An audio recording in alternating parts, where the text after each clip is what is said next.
งานนี้ฮุนเซนยอมเจ็บล่าสุดโรงงานแห่งที่ 3ที่มีคิวปิดในปอยเปตเดือนตุลาคมนี้ไม่ใช่โรงงานเย็บผ้าอย่างที่หลายคนเข้าใจกันนะฮะรายงานฝั่งกัมพูชาระบุชื่อเต็มๆว่าเป็นโรงงานหล่อชิ้นส่วนโลหะของนิเด็กทุนญี่ปุ่นตัวเดียวกับที่เราพูดถึงกันมาตลอดว่าเป็นเสาหลักของโมเดลไทย plus นั่นแหละคือกระทรวงแรงงานกัมพูชาเนี่ยเขาออกมาแถลงว่ากำลังเร่งดูแลสิทธิคนงาน 3,939 คนจากโรงงาน 3 แห่งในจังหวัดบันเตียเมียนเจยที่ทยอยปิดตัวโฆษกกระทรวงโทษว่าเป็นเพราะไทยปิดด่านฝ่ายเดียวแถมใช้คำว่าเป็นการรุกรานอธิปไตยกัมพูชาอีกมุนปฏิการในการเฉลี่ยเปลี่ยนปรุงแดนปีแล้วก็ยืนยันเสียงแข็งว่าไม่ต้องห่วงเพราะมีตำแหน่งงานว่างรออยู่ 90,000 อัตราโอ้โหงาน 90,000 อัตราที่ว่านั้นมันอยู่ตรงไหนของแผนที่กันแน่เริ่มจากไล่คิวโรงงานที่ล้มก่อนนะครับโรงงานชุดชั้นในทุนจีนอยู่ในเขตเศรษฐกิจพิเศษปอยเปตโอเนียงประกาศปิดตอนปลายเดือนเมษายนที่ผ่านมาด้วยเหตุผลว่าล้มละลายขาดทุนสะสมมา3 ปีเจอสินค้าจีนราคาถูกทุบตลาดแล้วเจ้าของแบรนด์หยุดสั่งของเพราะด่านปิดปุ๊บค่าขนส่งที่พุ่งขึ้นก็เลยเป็นฟางเส้นสุดท้ายที่หักหลังโรงงานส่วนรายงานฝั่งเขมรที่อ้างกระทรวงแรงงานเองบอก683 คนเอาเป็นว่าเกือบ700ชีวิตแล้ววันประกาศปิดมีคนงานออกมาประท้วงหน้าโรงงานด้วยส่วนตัวที่2หนักกว่าเยอะ High Tech Apparel ครับอันนี้เป็นทุนไทยรับจ้างผลิตป้อนไนกี้คนงาน 2,532 คนประกาศระงับการผลิตยาวไปจนถึงสิ้นเดือนสิงหาคมนี้ผู้จัดการชื่อคุณทิติพงษ์วงศายันให้เหตุผลตรงไปตรงมาว่าเศรษฐกิจไม่ดีขนวัตถุดิบเข้าออกลำบากและที่ตายที่สุดคือแบรนด์ไม่ส่งออเดอร์ใหม่มาให้ล่าสุดกลางเดือนนี้คนงานเดินออกไปหางานใหม่และ 2,000 กว่าคนเหลืออยู่ในโรงงานราวๆ500 คนเท่านั้นโรงงานยังไม่ทันปิดถาวรเลยคนก็แทบไม่เหลือแล้วก็มาถึงตัวที่3ที่ปิดวันที่22 ตุลาคมนี้มันคือนิเด็กไดแคสติ้งกัมพูชาโรงงานหล่อชิ้นส่วนโลหะของนิเด็กบริษัทญี่ปุ่นที่ตั้งโรงงานดาวเทียมที่ปอยเปตเพื่อส่งของกลับเข้าโรงงานแม่ในไทยคือที่ผ่านมาเราคุยกันว่าทุนญี่ปุ่นกำลังคิดหนักกำลังลดกำลังผลิตกำลังชั่งใจแต่คราวนี้ไม่ใช่การชั่งใจแล้วมันคือใบประกาศปิดคนงานนี้เด็กคนหนึ่งให้สัมภาษณ์ไว้น่าสนใจมากเขาบอกว่ารายได้รวม OT ของเขาเดือนหนึ่งเกิน 1,000 ดอลลาร์ตีเป็นเงินไทยก็เรา 33,000 บาทซึ่งสูงกว่าค่าแรงโรงงานเย็บผ้าทั่วไปหลายเท่าและเขากังวลว่าอายุเกิน35 ปีแล้วจะไปหางานที่ให้เท่านี้ที่ไหนโอ้โหอันนี้คือของจริงนะฮะเพราะงานที่ปิดไปมันไม่ใช่งานไร้ฝีมือมันคืองานประกอบชิ้นส่วนความละเอียดสูงที่ค่าแรงดีที่สุดในเมืองชายแดนนั่นแหละพอเรียง3ตัวนี้ต่อกันโครงสร้างที่พังมันเห็นชัดเลยครับของบางที่ล้มก่อนเพราะสายป่านสั้นกำไรบางเจอค่าขนส่งเด้งเดียวก็หงายท้องพอเสื้อผ้าล้มปุ๊บเงินในเมืองปอยเปตก็หายร้านค้าหอพัก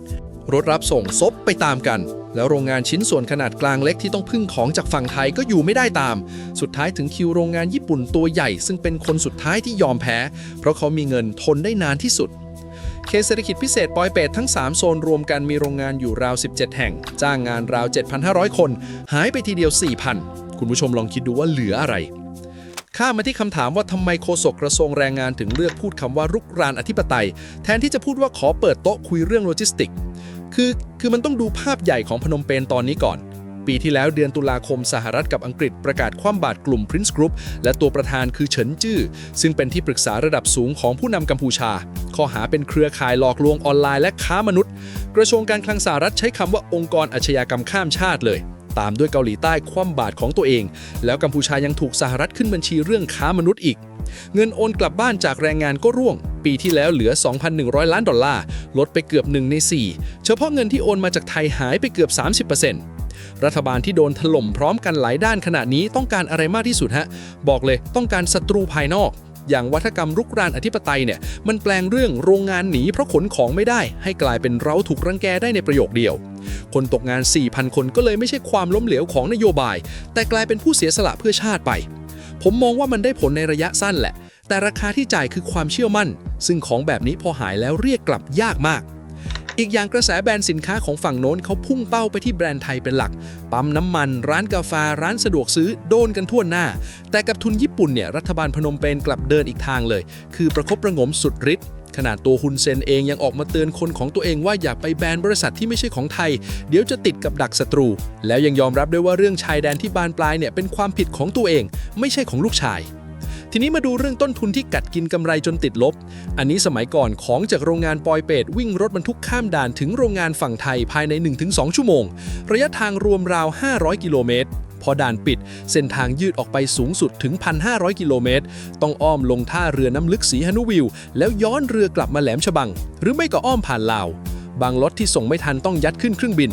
BOI ไทยประเมินว่าต้นทุนขนส่งขยับขึ้น 5-10 เท่า เวลาส่งของจากครึ่งวันกลายเป็น 7 วัน ประธานสภาธุรกิจไทยกัมพูชาบอกว่าต้นทุนเพิ่ม 3 เท่า ส่วนหอการค้าไทยประเมินไว้ที่ 25-40%ลองคิดแบบชาวบ้านนะฮะ เหตุผลเดียวที่โรงงานญี่ปุ่นข้ามไปตั้งที่ปอยเปตคือค่าแรงถูก ค่าแรงขั้นต่ำโรงงานกัมพูชาปีนี้อยู่ที่$210ต่อเดือน ราว 7,000 บาท ถูกกว่าไทยอยู่พอสมควร เขาประหยัดค่าแรงได้ก้อนหนึ่ง แต่พอค่าขนส่งเด้งขึ้น 5 เท่า 10 เท่า ส่วนที่ประหยัดได้มันโดนกินเรียบในเดือนเดียว แล้วโรงงานพวกนี้ไม่ได้ผลิตของชิ้นใหญ่กำไรงามนะครับ มันคือชิ้นส่วนเล็กๆ ที่กำไรต่อชิ้นบางเฉียบ อยู่ได้เพราะปริมาณกับความตรงเวลา พอตรงเวลาไม่ได้ โรงงานแม่ในไทยก็ต้องหยุดสายพานรอ ค่าเสียหายตรงนั้นแพงกว่าค่าแรงที่ประหยัดได้อีก สรุปง่ายๆ คือมันไม่ใช่การตัดสินใจทางการเมืองเลย มันคือบัญชีล้วนๆ ทูตญี่ปุ่นประจำกัมพูชาอุเอโนะอัตสึชิพูดไว้ว่าการปิดด่านทางบกที่ปอยเปตคือการถอยหลังครั้งใหญ่สำหรับบริษัทญี่ปุ่นที่คิดจะใช้โมเดลไทยพลัสวันและภาพลักษณ์เขมรในฐานะจุดหมายการลงทุนถูกทำลายไปแล้ว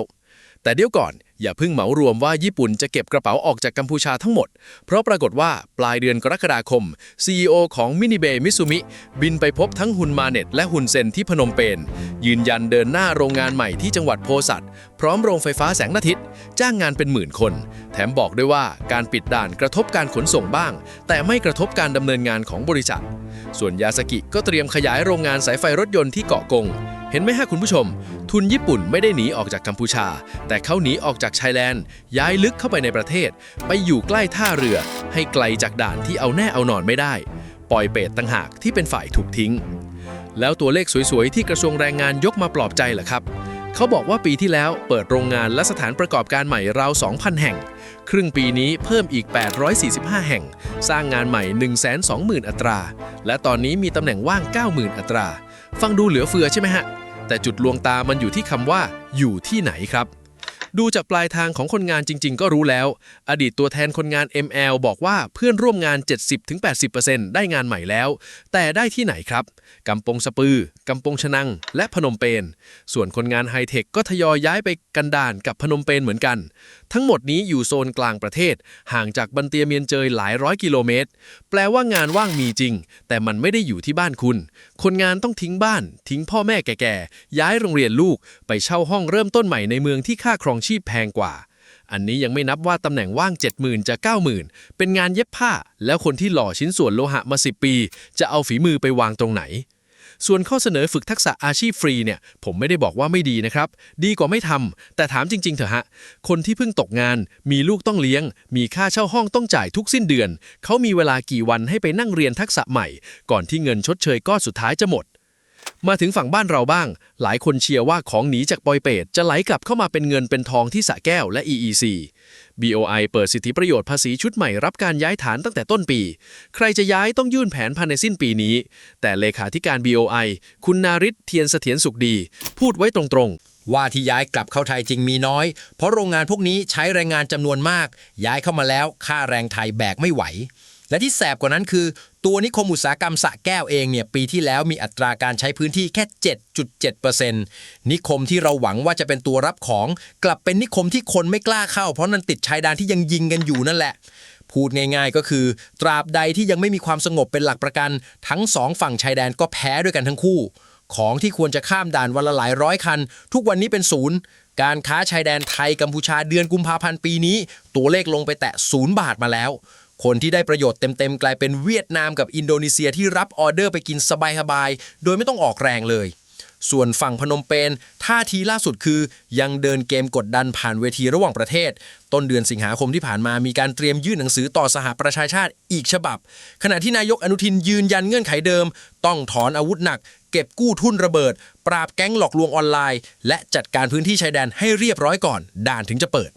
ถามว่าใครจะถอยก่อนดูทรงตอนนี้ยังไม่มีใครขยับ เอาเป็นว่าหมุดเวลาที่ชี้ขาดอยู่ตรงหน้าแล้วครับคือวันที่ประตูโรงงานนี้เด็กที่ปอยเป็ดจะปิดลงถ้าถึงวันนั้นแล้วด่านยังปิดอยู่เหมือนเดิมคำว่าฐานการผลิตสำรองที่พนมเปญเคยขายให้นักลงทุนทั้งโลกฟังมันก็จะเหลือแค่ป้ายชื่อกับโรงงานว่างๆให้ลมพัดผ่าน